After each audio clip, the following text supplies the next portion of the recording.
Growing up, Sarah was the golden child. Perfect grades. Perfect internships. Perfect everything. I was the cautionary tale, the one who threw it all away. Your sister graduated magna cum laude, Mom would say at every family gathering. She's clerking for a superior court judge. You could have had that too, Daniel. What they didn't know was that I did have that. And more. But I'd learned early that my family didn't want to hear my achievements. They wanted a narrative. Sarah was the success. I was the failure. Any evidence to the contrary threatened their story. So I stopped sharing. When I got into Yale Law, I told them I was taking classes. When I graduated top of my class, I said I finished the program. When I clerked for Judge Eleanor Harrison at the Ninth Circuit Court of Appeals, I mentioned I had a legal position. Mom patted my hand. That's nice, dear. Sarah just made partner track at her firm. Sarah would smile sympathetically. It's good you found something, Danny. Not everyone needs to be ambitious. I was clerking for one of the most respected appellate judges in the country. Sarah was a second-year associate doing document review. But correcting them felt pointless. The family group chat exploded one Tuesday evening. Sarah, everyone. Mark proposed. We're engaged. Ring. Mom, oh sweetie. This is wonderful. Tell us everything. Sarah, he's perfect. Yale Law grad. Prosecutor at the U.S. Attorney's Office. And his father is Federal Judge Thomas Harrison. Can you believe it? My phone screen seemed to freeze. Judge Thomas Harrison. The same Judge Harrison I'd clerked for. The same one who'd written my recommendation letter for my current position. The same one who'd become a mentor and friend over the past decade. Dad, a federal judge. Sarah, you've really done well for yourself. Mom, we're so proud of you. When's the wedding? Sarah, June 15th. Outdoor ceremony at the Rosewood Estate. It'll be elegant. Only our best. I typed, congratulations, Sarah. I'm happy for you. 3 dots appeared. Then disappeared. Then appeared again. Sarah, thanks, Danny. That was it. No excitement. No invitation to celebrate. 2 days later, I received a private text from Sarah. Sarah, about the wedding. It's going to be a very elite affair. Mark's father will be there, obviously, plus judges, prosecutors, political figures. Mom and Dad will be there representing our family's success. I think it's best if you sit this one out. I stared at the message. Me, you don't want me at your wedding? Sarah, it's not personal. It's just, you know how you are. The whole, I tried law school but it didn't work out thing. Mark's family is very accomplished. His father takes professional achievement seriously. I can't have you there telling people you dropped out or whatever story you're telling these days. Me, I see. Sarah, I knew you'd understand. You've always been more low-key anyway. This just isn't your scene. But I'll send you pictures. Me, congratulations on your wedding, Sarah. I set my phone down and looked at the framed photo on my desk. Me and Judge Harrison at my swearing-in ceremony. I was now Judge Daniel Rivera, presiding over the U.S. Court of Appeals for the Ninth Circuit, the youngest appellate judge appointed in 20 years. Judge Harrison had championed my nomination. He'd testified before the Senate Judiciary Committee. He'd called me the finest legal mind of his generation. And now I was apparently too embarrassing to attend his son's wedding. I could have corrected Sarah right then. Sent her a photo of my chambers. Forwarded my Senate confirmation hearing transcript. Explained that her future father-in-law and I had lunch every month. But something stopped me. Maybe it was years of being dismissed. Maybe it was curiosity about how far this would go. Maybe I just wanted to see if anyone in my family would ever ask about my life instead of assuming. I replied simply, understood. I hope you have a beautiful day. The family group chat continued buzzing with wedding planning, dress shopping, venue tours, guest list debates. Not once did anyone ask why I wasn't involved. Mom posted in the chat, Sarah, what about Danny? Is he in the wedding party? Sarah, Danny's not really a wedding person. He's going to sit this one out. More intimate that way. Dad, that's probably for the best. Keep it to successful family only. Make a good impression on the judge's family. Successful family only. I closed the chat and returned to drafting an opinion on a First Amendment case. Just another day at the office for the dropout. Over the next 3 months, the group chat was relentless. Mom, we met Mark's parents today. Judge Harrison is so distinguished. He has a portrait in the federal courthouse. I'd sat for that same portrait tradition 2 years ago. Sarah. His father told the most amazing story about a Supreme Court case he worked on. Mark comes from such an accomplished family. I'd heard that story. I was there when it happened. Dad, the judge seemed impressed with our family. Sarah really landed well. The irony was suffocating. 2 weeks before the wedding, my clerk Jennifer knocked on my chamber door. Judge Rivera? Judge Harrison is online too. I picked up. Tom, how are you? Daniel. I'm calling about Mark's wedding. You're coming, right? He said the invitations went out months ago. I paused. I wasn't invited, actually. Silence on the other end. What do you mean you weren't invited? Your family. Sarah is your sister. She felt it would be better if I didn't attend. Didn't want to embarrass the family in front of accomplished guests. Tom's voice hardened. Embarrass them? Daniel, you're a federal appellate judge.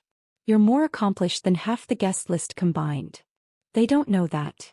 How do they not know? You were confirmed 2 years ago. It was in every major newspaper. They don't really ask about my life, Tom. They have their narrative. I'm the dropout who couldn't hack it.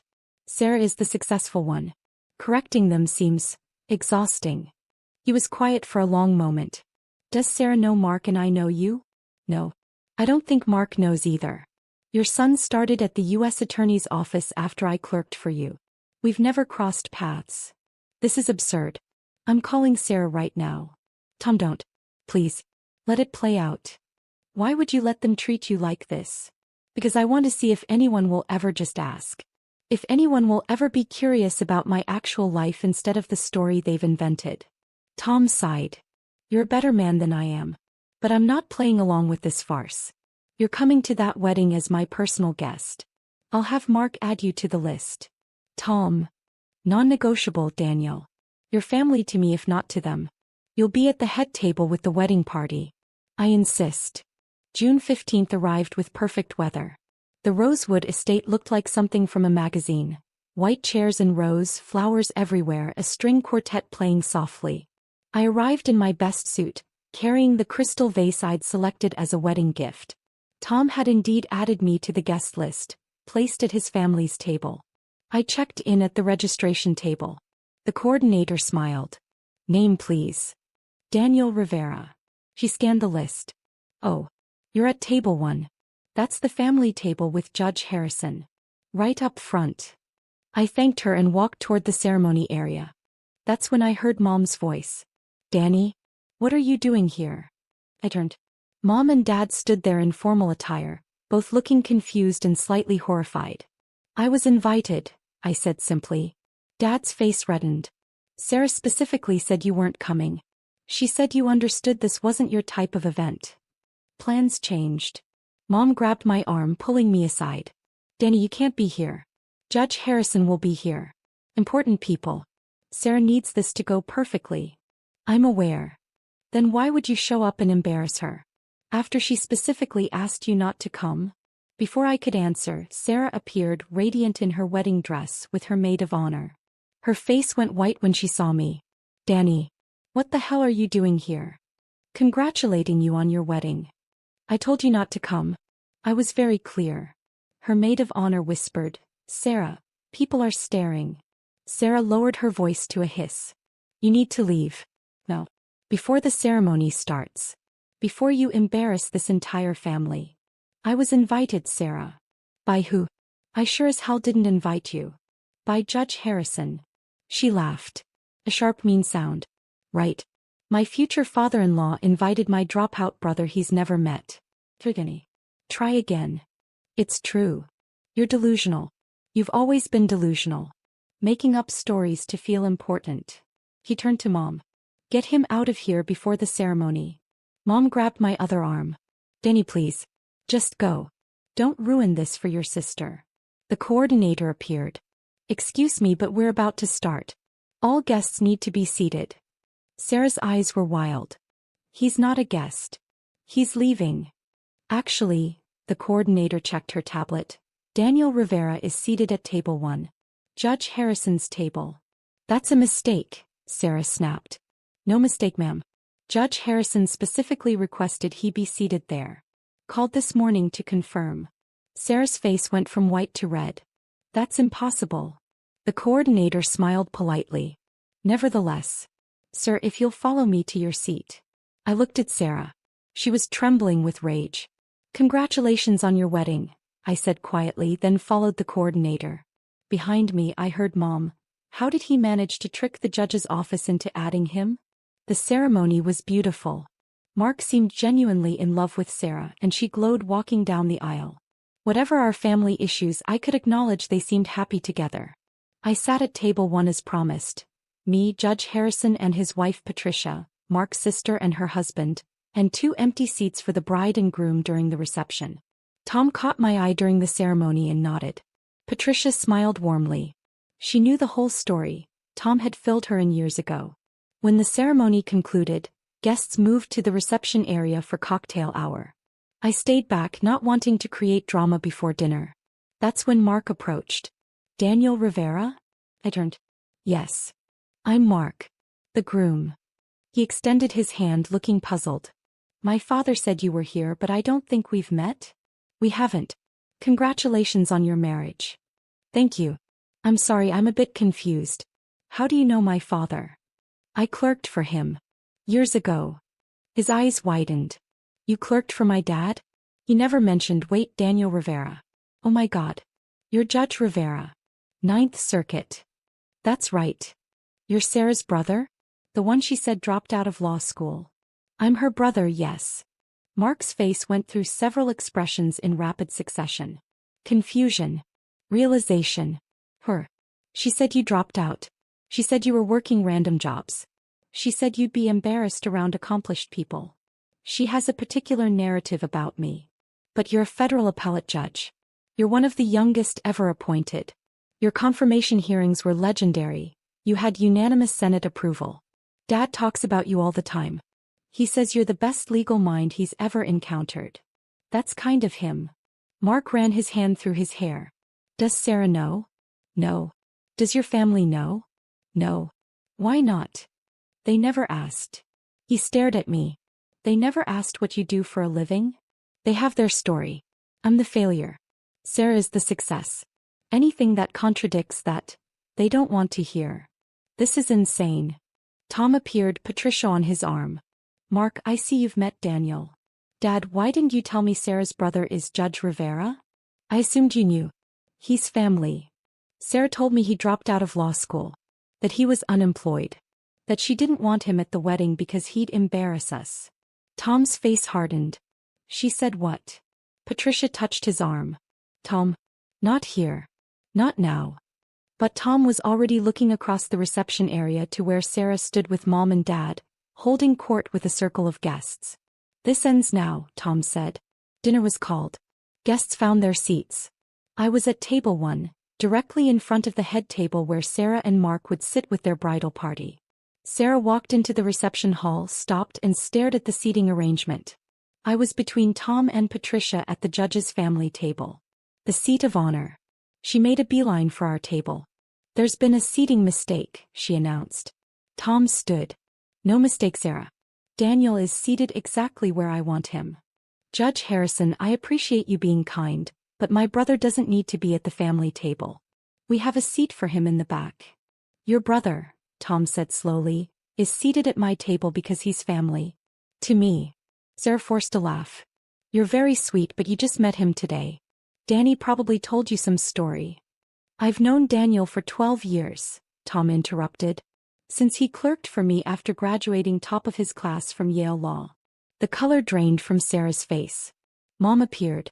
Is everything all right? Your son, Tom continued, his voice carrying now, drawing attention from nearby tables, is one of the finest legal minds I've ever encountered. Which is why I championed his nomination to the Ninth Circuit Court of Appeals 2 years ago. Mom laughed uncertainly. Danny isn't a judge.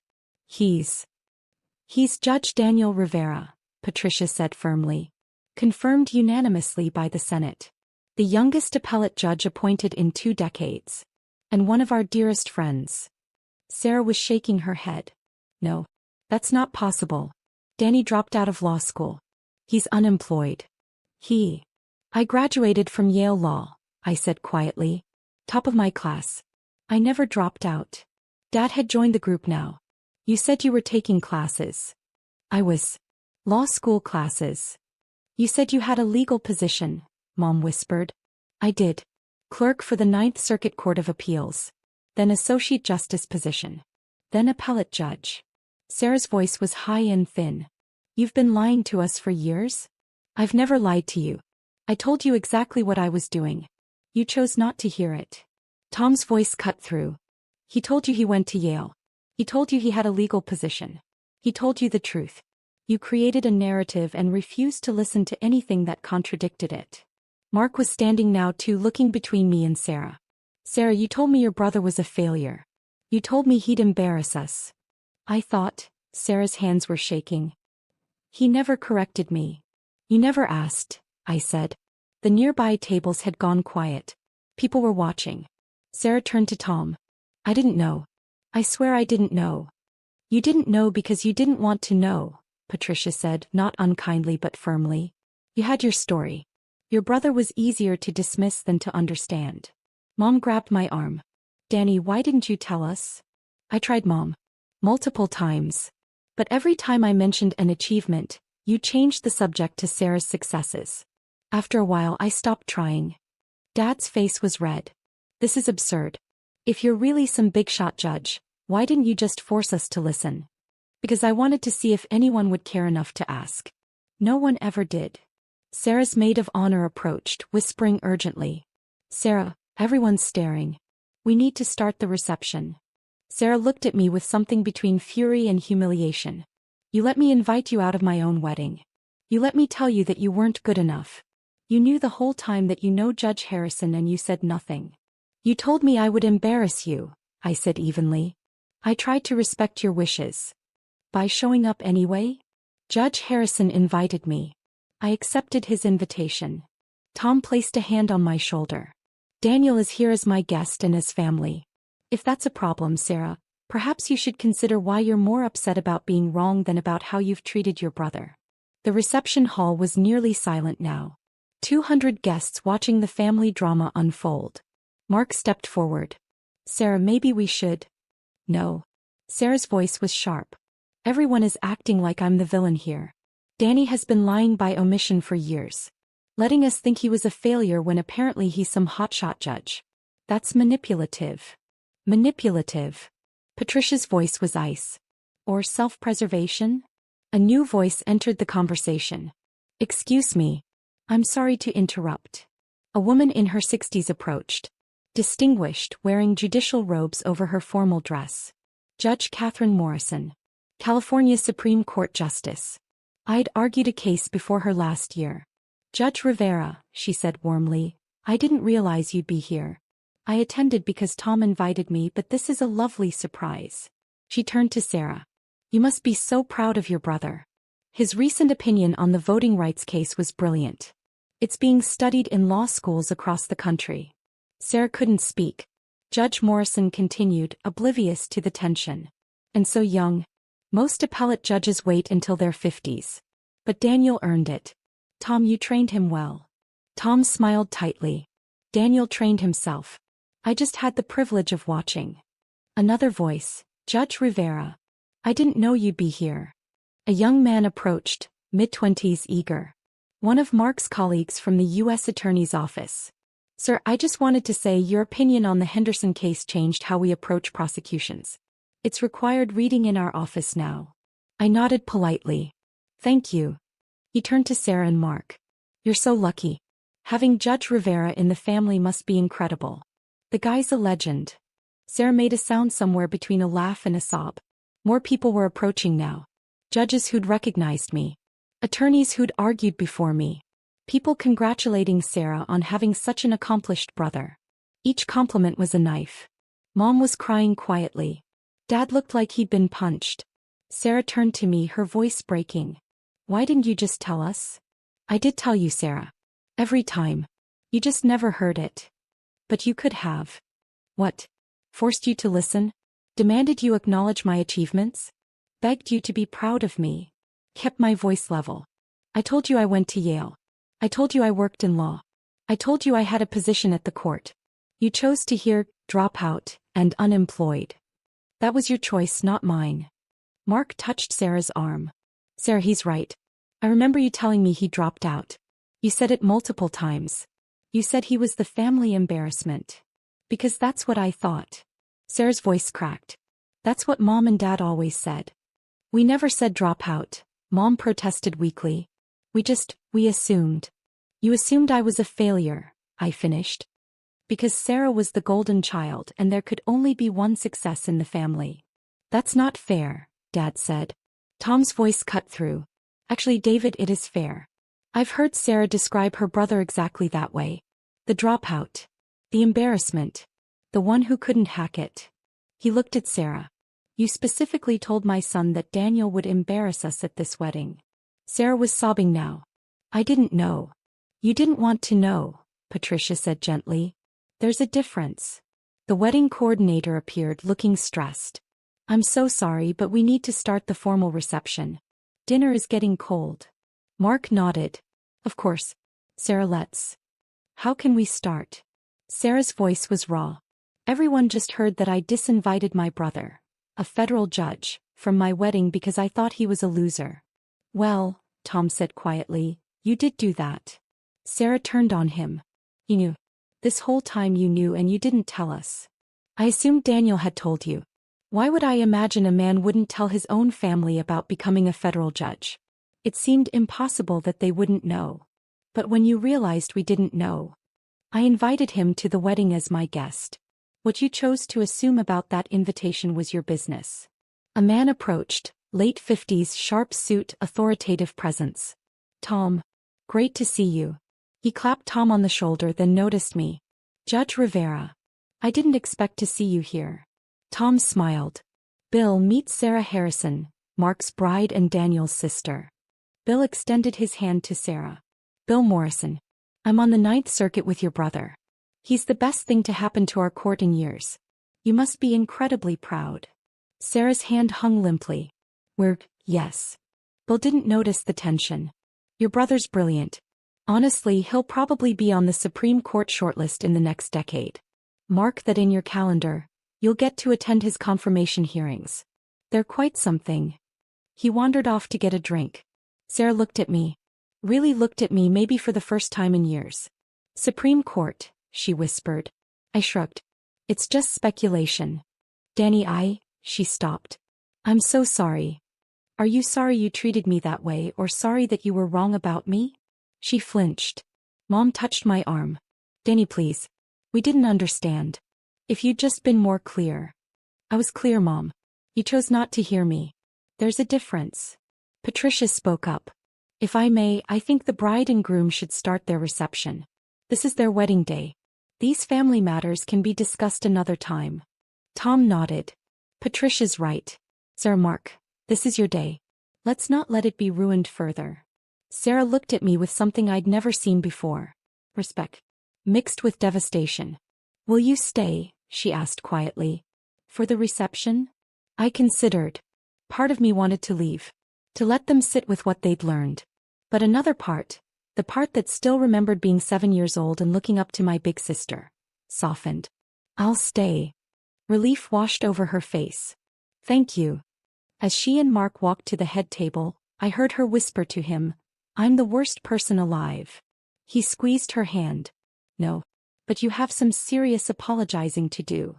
The reception proceeded awkwardly. Dinner was served. Speeches were made. But there was a pall over everything, the whispers spreading through the guest list like wildfire. Did you hear? The bride tried to ban her own brother, a federal judge, from the wedding. She thought he was unemployed? How do you not know your brother is a judge? The family must be mortified. I could see Sarah's smile getting more strained with each passing minute. Mom and Dad sat at their table looking shell-shocked. During dessert, Sarah's best friend Emily approached our table. Judge Rivera? I'm so sorry, but Sarah asked if you'd come speak with her privately for a moment. I followed Emily to a quiet corner of the venue. Sarah stood there, mascara smudged, looking smaller than I'd ever seen her. I'm so sorry, Danny. I know. No, you don't. I'm not sorry I was wrong. I'm sorry I never asked.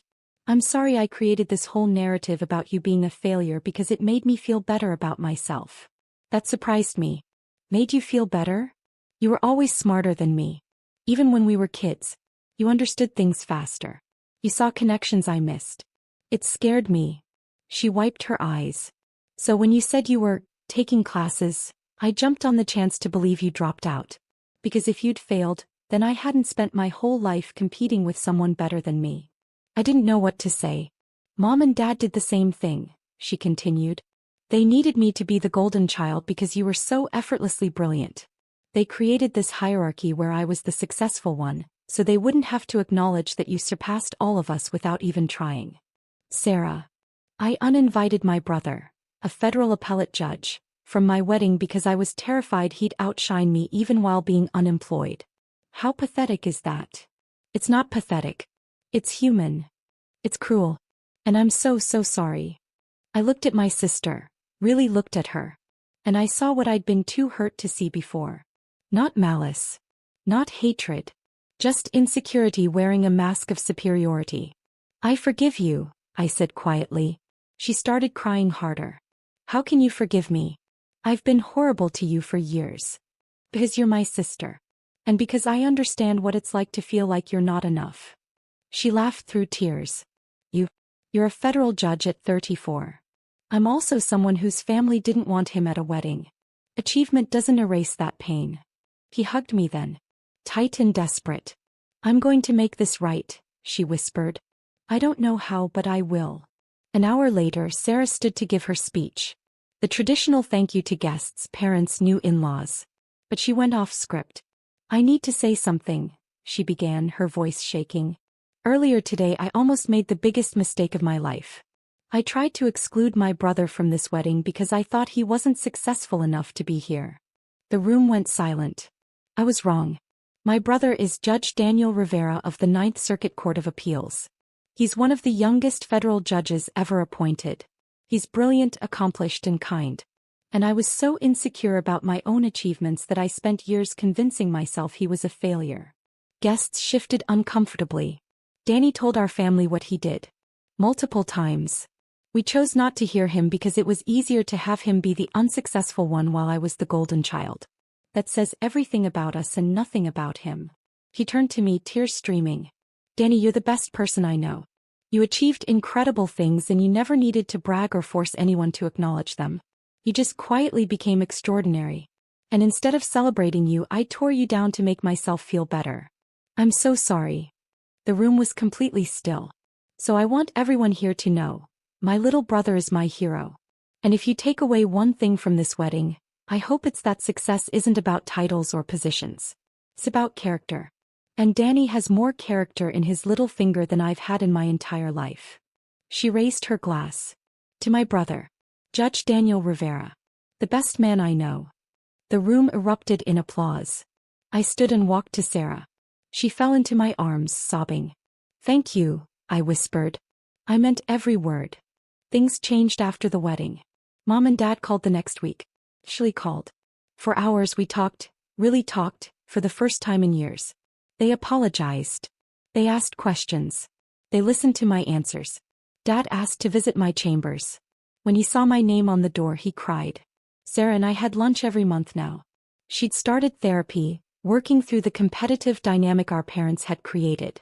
She asked about my cases, my life, my experiences. Mark became a genuine friend.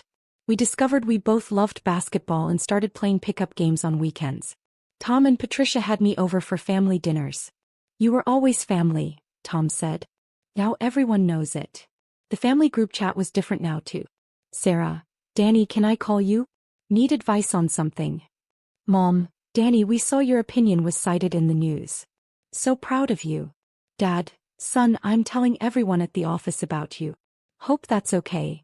It was odd being seen after so many years of invisibility. But it was also healing. One evening, Sarah and I sat on her porch, drinking wine and watching the sunset. Do you ever wish you'd told us sooner? She asked. Forced us to listen? I thought about it. Sometimes.